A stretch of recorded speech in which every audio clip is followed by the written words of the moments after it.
Conocemos como periodo de entreguerras a la etapa histórica comprendida entre 1918, fin de la Primera Guerra Mundial, y 1939, el inicio de la Segunda Guerra Mundial. Una época cuanto menos inestable, en la que destacan acontecimientos como la gran crisis económica del 1929, el ascenso de los regímenes totalitarios y una gran montaña de situaciones que construyeron, tristemente, un camino directo a una segunda y aún más destructiva confrontación mundial. Pero, para entender esto del todo, tenemos que remontarnos unos años al pasado, más concretamente al año 1917. Rusia, en este momento, se trata de un estado autocrático, en el que existía un claro contraste entre la minoría rica y la mayoría pobre y miserable. Nos encontramos en el final de la Primera Guerra Mundial. Rusia, posicionada en el bando de los aliados, traga derrota tras derrota. Esto, sumado al gran sufrimiento del pueblo, fueron las causas de una doble revolución en Rusia, la Revolución de Febrero y la Revolución de Octubre. Aunque en realidad se produjeron en marzo y noviembre, Rusia se regía por el calendario juliano y no por el gregoriano. Esta primera revolución, también conocida como Revolución Burguesa, se inició con huelgas espontáneas de los trabajadores de las fábricas, que cada vez fueron más y más fuertes. Esto aumentó mucho las tensiones en el país. El ejército no contó con los medios para parar la revolución, lo que llevó al zar Nicolás II a renunciar. De esta manera, se implantó un gobierno provisional con ideas progresistas y liberales, que prometió cambios al pueblo. Pero el tiempo pasaba y nada cambiaba, y esto, sumado a la decisión de continuar en la Gran Guerra a pesar de las duras pérdidas que Rusia estaba experimentando, desencadenó en una segunda revolución, también conocida como Revolución Bolchevique, que fue dirigida por los marxistas radicales. Con esta, el gobierno provisional cayó, y Lenin, el líder del grupo organizador de la revolución, ascendió al poder. Lenin retiró a Rusia de la guerra, firmando el Tratado de Brest-Litovsk con Alemania, en marzo de 1918. También escribió una nueva constitución rusa, en la que se establecía una sociedad donde todo ser humano es igual y libre. Para conseguirlo, se expropiaron tierras de la Iglesia, de la nobleza y de los grandes burgueses, y fueron redistribuidas entre los campesinos. Además, el Estado tomó el control de prácticamente todo: fábricas, tiendas, ocio, bancos, ya que según el marxismo, sin la existencia de la propiedad, no habría explotadores y explotados. De igual manera, para evitar cualquier intento de restablecer la monarquía, se asesinó al zar Nicolás II y a su familia. El crimen nunca fue juzgado. Esta revolución causó una despiadada guerra civil, en la que se enfrentaron el ejército blanco, formado por grupos contrarrevolucionarios, que contó con el apoyo de Francia, Reino Unido y Japón, y el ejército rojo bolchevique, que se alzó victorioso, dando por finalizada la Revolución Rusa. En el 1922, Lenin creó la conocida Unión de Repúblicas Socialistas Soviéticas, URSS, integrada por Rusia y otras repúblicas asiáticas. Se organizó como un Estado federal. Tras la muerte de Lenin, Stalin, su sucesor, asciende al poder. Inicia así un plan de persecución política que reprimía la oposición de sus ideologías. Implantó un sistema económico ultracomunista, en el que se aplicó la colectivización forzosa de la agricultura, se incentivó la industria pesada y se llevaron a cabo planes quinquenales, que eran, básicamente, planes económicos que marcaban los objetivos en periodos de 5 años. El resultado fue una URSS más fuerte y potente, económica y militarmente hablando.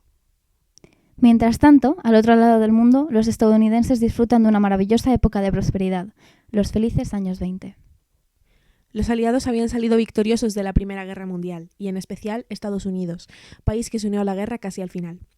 Esto le permitió salir de ella con daños mínimos, a diferencia del resto de países involucrados, que tuvieron que dedicar mucho tiempo y dinero a la reconstrucción de ciudades enteras destruidas por la guerra. Estados Unidos pudo financiar los gastos de algunos países, cobrando así intereses, y además sirvió de mercado mundial, mientras estos se recuperaban. También se contaba con un nuevo sistema de producción, en cadena y en masa, de bienes que la población podía permitirse gracias a la aparición del pago a plazos y de los créditos bancarios. Además, las inversiones en bolsa se dispararon. Se había convertido en la forma perfecta de conseguir dinero de forma rápida y fácil, y particulares, empresas y bancos tomaron provecho de ello. Los precios de las acciones subían sin parar. Esta situación de bienestar general fomentó en los estadounidenses una gran confianza en el sistema capitalista, que había permitido posicionar a su país como primera potencia económica mundial. Pero, como era de esperar, la felicidad estadounidense no duró para siempre. Los países compradores de los productos de Estados Unidos comenzaban a recuperarse, así que se redujo la demanda. Esto generó un exceso de productos americanos, que abarató el precio de sus productos. Las empresas sufrieron grandes pérdidas y el precio de sus acciones empezó a bajar desmesuradamente. La gente quiso, entonces, vender sus acciones con la intención de salvar la mayor cantidad de dinero posible, pero casi nadie quería comprarlas. El jueves 24 de octubre de 1929, esto toma proporciones catastróficas, llegándose a vender hasta 12 millones de acciones en un solo día, y así pasa a la historia como Jueves Negro. El pánico cunde en la población, que acudía a los bancos a retirar sus ahorros. Estos, sin embargo, no pudieron reembolsar el dinero, ya que lo habían invertido en préstamos o inversores. La catástrofe acababa de empezar. Los bancos quebraron, el crecimiento de la población se detuvo, el paro subió como la espuma y el sistema capitalista perdió su fama entre los ciudadanos, que perdieron su optimismo y empezaron a dudar del progreso. El gobierno estadounidense no intervino, esperando a que la situación se resolviera sola. La crisis acabó afectando a todo el mundo, debido a la gran dependencia que tenía Europa de los Estados Unidos. Los países adoptaron una tendencia proteccionista, lo que deterioró el comercio internacional. A esta época se la conoce como la Gran Depresión.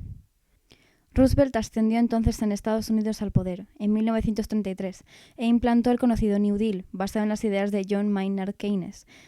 Varios países europeos adoptaron también este sistema económico, que se basaba en el que el Estado debía invertir en las empresas más dinámicas, las cuales podrían crear puestos de trabajo, aumentando el capital de los ciudadanos. Crecería así el consumo, lo que generaría demanda y reviviría la producción de bienes y servicios. El Estado conseguiría de esta manera más dinero, por los impuestos indirectos del consumo, dinero que se invertiría en lo mencionado al principio, convirtiéndose así en un gran ciclo. De nuevo, al otro lado del Atlántico, en Europa, se estaba viviendo una situación muy complicada. Sumada a la crisis, se encontraban los incontables daños ocasionados por la guerra y una revolución obrera que amenazaba con producirse. Como consecuencia, el sistema liberal entró en una profunda crisis. Se adoptó una ideología contraria al sistema democrático, considerando que el parlamentarismo había fracasado. Y, aunque los países de larga tradición democrática, como Reino Unido y Francia, pudieron difícilmente hacer frente a estos problemas, en gran parte de Europa los regímenes autoritarios de líder único triunfaron. Las características principales de estos regímenes son el control total político y social. El Estado exige obediencia al líder sin derecho a oposición o disconformidad. Controla la economía y la sociedad a través de la propaganda y la censura. Defiende la superioridad de los líderes sobre los ciudadanos y también la de unas razas sobre otras. Unificaban a sus seguidores con símbolos y uniformes, difundiendo así el fanatismo. Exaltaban la importancia de la nación y defendían la fuerza, la violencia y la guerra como único método válido para demostrar poder, prestigio y progreso. Destacaron el fascismo italiano y el nazismo alemán. En Italia, Benito Mussolini fundó el Partido Nacional Fascista, que contaba con el apoyo de grupos paramilitares, los Facios o Camisas Negras, que se dedicaba a reprimir el movimiento obrero.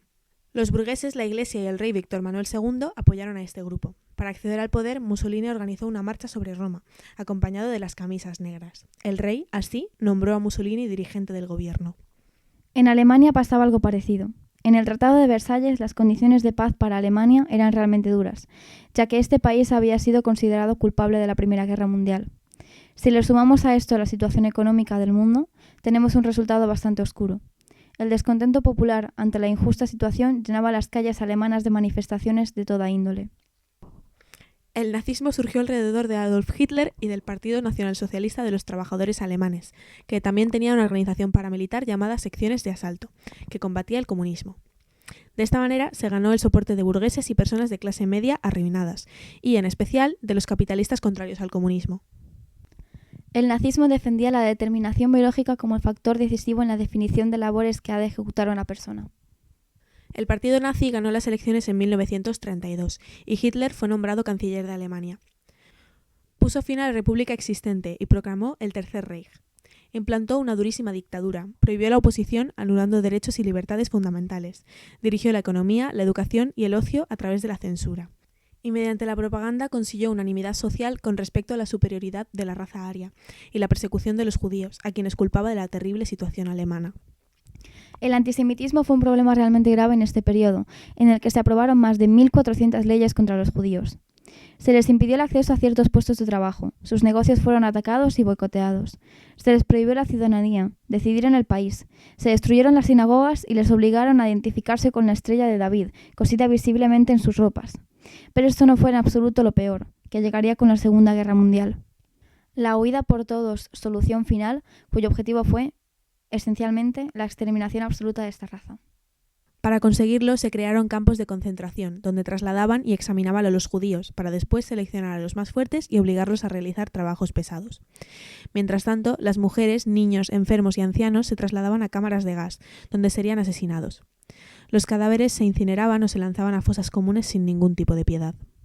Bien, ahora que ya nos hemos puesto en contexto, podemos hablar de la más grande y destructiva guerra jamás sabida, la Segunda Guerra Mundial. Esta contienda armada duró exactamente 6 años y un día. Comenzó el 1 de septiembre de 1939 y terminó oficialmente el 2 de septiembre de 1945. Se enfrentaron principalmente las potencias del eje, Alemania, Italia y Japón, contra los aliados, Francia y Reino Unido, aunque posteriormente la URSS y Estados Unidos se unieron a este grupo. Las causas de la guerra, como podemos intuir, son varias. El deseo de venganza de Alemania por su humillación en el Tratado de Versalles, la aparición de las ideas totalitarias, la crisis económica, el descontento mundial, el auge del militarismo, los nacionalismos, etc. Pero, en definitiva, la chispa de la guerra fue la invasión de Polonia por Alemania, sin ningún tipo de aviso, después de haber firmado un pacto de no agresión con la URSS. Además, se suponía que a Alemania se le había prohibido rearmarse en el Tratado de Versalles, lo que provocó la declaración inmediata de guerra de Francia y Reino Unido. La guerra tuvo una extensión enorme y el avance de la contienda se dividió en 3 grandes frentes. Un primer frente llamado Frente Continental, que enfrentaba a Alemania contra los aliados por el control de Europa. Un segundo frente en los Balcanes y en el norte de África, en el que Italia luchaba contra los aliados por la conquista de estos territorios. Y un tercer frente, en el Pacífico, en el que Japón batallaba contra los aliados por el control de Asia Oriental. Se pueden distinguir 3 etapas en el tiempo. La primera, ocurrida entre 1939 y 1941, se trata de una fase en la que el eje se adjudicaba victoria tras victoria. Los alemanes ocuparon casi toda Europa occidental gracias a su modus operandi basado en el uso conjunto de tanques y aviones. Además, con el soporte de Italia, Alemania ocupó Francia, obligándola a firmar un armisticio. Japón, por su parte, atacó Pearl Harbor. Estados Unidos declara la guerra a Japón, entrando en el bando de los aliados. La segunda etapa, comprendida entre los años 1941 y 1943, existe un equilibrio de fuerzas. Reino Unido frena al ejército alemán en el frente africano. La URSS gana algunas batallas e Italia es tomada por los aliados. Estados Unidos frena a los japoneses en el frente del Pacífico. En la tercera y última etapa, que se desarrolla entre 1943 y 1945, los aliados toman el control. Realizan una doble ofensiva en Europa. Por el oeste con el desembarco de Normandía, consiguiendo liberar París de manos alemanas y, por si fuera poco, penetrando en Alemania. Por el este, el ejército rojo ruso toma varios países de la Europa oriental. Mussolini es capturado y ejecutado a finales de 1945, y 2 días después Hitler se suicida en Berlín. Alemania se rinde. Ante la mayoría aliada, Japón se retira. Finalmente, se rinde tras el bombardeo atómico en Hiroshima y en Nagasaki, por parte de Estados Unidos, el 6 y el 9 de agosto de 1945 respectivamente. Ese es el hecho concluyente de la guerra. Una guerra que dejó más de 55 millones de muertos, 70 millones de heridos y mutilados, destruyó ciudades enteras, industrias e infraestructuras. Después de esta, desaparecieron las monarquías, los regímenes totalitarios y las democracias se surgieron de las cenizas. Las potencias vencedoras, Estados Unidos y la URSS, implantaron un nuevo orden político mundial. En 1946, un año después de finalizar la guerra, se terminaron de firmar los tratados de paz. También se trazó un nuevo mapa europeo, ya que muchos países habían ampliado o reducido sus fronteras. La URSS recuperó los territorios perdidos y amplió su territorio a costa de las repúblicas bálticas. Italia renunció a sus colonias y quedó ocupada por un ejército angloamericano. Albania se reconoció como Estado independiente, así como sus colonias africanas. Los límites de Alemania decrecieron.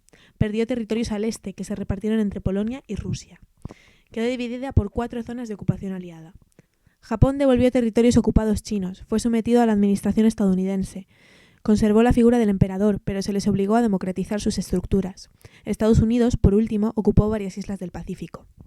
Además, se decidió también crear la Organización de las Naciones Unidas, dada la gran ineficiencia de la Sociedad de Naciones, que había sido creada después de la Gran Guerra. El día 26 de junio de 1945, los representantes de 50 países se reunieron en la Conferencia de San Francisco, en Estados Unidos, para redactar la Carta de las Naciones Unidas. Los objetivos de esta gran organización internacional eran mantener la paz y evitar a toda costa una próxima confrontación, debido a los incontables daños producidos en las 2 pasadas. En el escrito, los países se comprometían a solucionar pacíficamente los conflictos, cooperando internacionalmente, y también se prometía el respeto a los derechos humanos y a la libre determinación de los pueblos. El mismo día, la carta se firmó por todos ellos. Con el paso de los años, más países se irían añadiendo a la ONU, hasta convertirse en lo que conocemos hoy en día, con un total de 193 Estados miembros.